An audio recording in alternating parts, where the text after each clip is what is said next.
All right, let's learn some new skills, breaking apart the dreaded Turkish get up. Everybody loves to hate this one, including trainers. Pretty sure the only reason this movement was made is so they could have certifications for trainers to get kettlebells, and then clients would need to pay a trainer to teach them because they wanted to have a really complex movement all based in one exercise and say it's the best exercise ever. But I digress, because there's really good parts of this movement, and if you can put it all together, that means you're coordinating movement, which means you're a better mover. So let's take this step by step on how I teach the Turkish get up, and starting from the floor. All right, so one way we do this, you lie on your back. Before you even get a fancy kettlebell, get even a fancier shoe, take one off, drop to your back, plant your foot. My foot is going to the outside of my hip. My other leg is nice and straight. I'm going to take my straight leg hand, plant that out to the side. So it's roughly kind of like if this was 0, about 30 degrees out. Then take my shoe, sole down, balance it onto my fist. That's going to let you know, are you holding a good shoulder position the whole time? So I'm making that fist. I'm packing my shoulder. I'm then going to go into the first, which is the quarter get up. And I'm going to drive through my right foot, rolling to my left, pressing all the way up, looking at that shoe the whole time. That's not falling off my hand. And then roll under control, coming back down. Once I'm able to master at least 4 to 5 reps without falling off, then we're going to go into the half get up. Again, I'm constantly pushing through my down elbow and my bent leg foot. I'm also not letting my straight leg lift off the ground as I go through that. All right, so that was 5. Now I'm going to go into your half get up. So driving again, same way as I get to my quarter. From here, I'm going to post off my down arm and then drive into my glute bridge. Again, I'm still balancing that shoe, showing that I'm under control as I go through this movement. Again, drive through my foot, rotating through my hips, driving through my elbow, get up to my hand, and then post all the way up, return all the way down, elbow, and then down to my back. Another view. Again, post, rotate, drive off my hand, lifting through my glute bridge, cycling all the way back down to my back. Do one more of those. Post, drive, lift,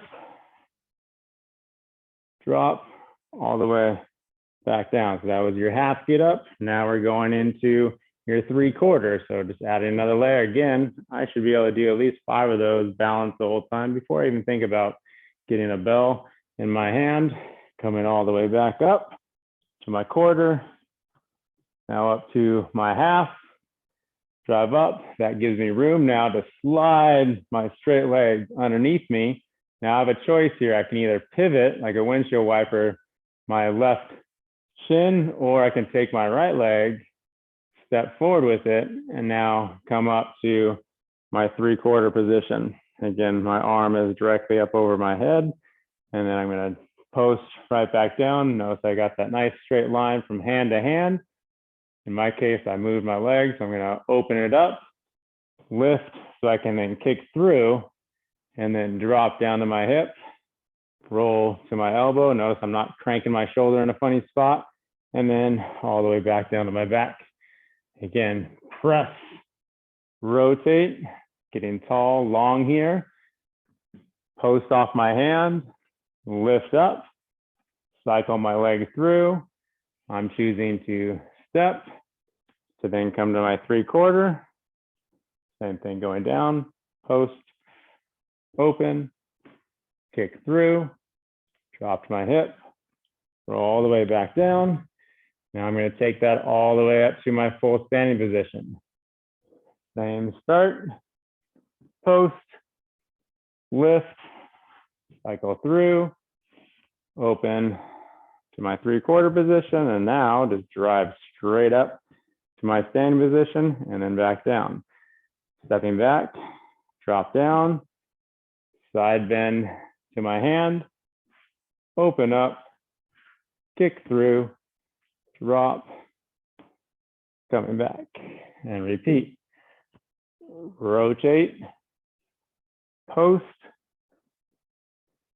high hit, cycle through, step, get tall, stand all the way up, all the way back down, side bend to post, open, kick through, drop, and all the way back down. Obviously, I'd be doing that on the other side as well. Note if one side is harder than the other, it's time to practice that harder side. So now, after you do it just with your shoe, let's get a bit more complex with the bell and or dumbbell. Ideally, primarily suited for this exercise is for the kettlebell because it offsets that load into your hand, which then creates kind of a better position for your shoulder, but you can also do it with the dumbbell as well. So from here, the rules really don't change at all. So that whole time I was using my shoe, I was working on really making that solid fist, which is the same thing when I grab the bell. Only difference when I grab the bell, since it's loaded, I start on my side, in that kind of fetal position. I hold it with 2 hands, and then I'm gonna roll to my back from there, get my feet in position, post it up, and that bell is hitting me in the forearm, and my hands are in the exact same position as that I had the shoe balanced in. And then here we go to the 1/4 position. I'll roll into my side, drive in my elbow, post up, elbow, roll back, and repeat. We'll just do 2 in each position. Good, right back down. Now go into half, drive, post off my straight arm, and now lift high, drop back down, return to the elbow, all the way to your back, repeat, roll, post off the hand, drive through the legs, back down, roll to your back. Now in the 3/4, again, drive up, post, lift to half, cycle my leg through, swing through, get tall, open, post. This is really important. Keep this line. I'm always checking that. I don't want that bell to start shifting my arm in a funny position. Kick through, drop to my hip, rolling my back, repeat, driving up, post, high hip, cycle through, all the way to my 3/4 position. Notice I'm still keeping that hand in the exact same position I did with the shoe. Open, kick through, drop, all the way back down. Now put it all together, all the way to standing position. Driving up, post, lift, cycle through, step forward, drive all the way up. Again, my arms right next to my ear. I'm really open through here, strong through my stomach. Step back, drop down, side bend, open, kick through, all the way back down. 1 more rep, driving up, post, hip drive, cycle through, step forward, all the way up, back down, staying organized, post, open, kick through, and rolling back down on my back, bringing it down with both hands, and then rolling to my side back to that fetal position, just like I worked on. So again, lots of moving parts here. Break them up. Find if there's areas that you're sticking, that you're having some spots where you feel like you're struggling, work those specific areas in and out of that sticking point, and then just kind of slow down the movement, see what's happening in each part of that segment. Is it primarily a lot of people get off with their arm position, And so their arm starts to wander, they start to soften the elbow.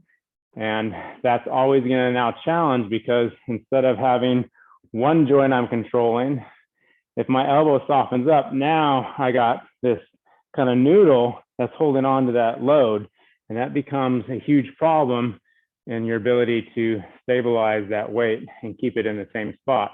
We're trying to manipulate our body around the weight, not the weight around the body.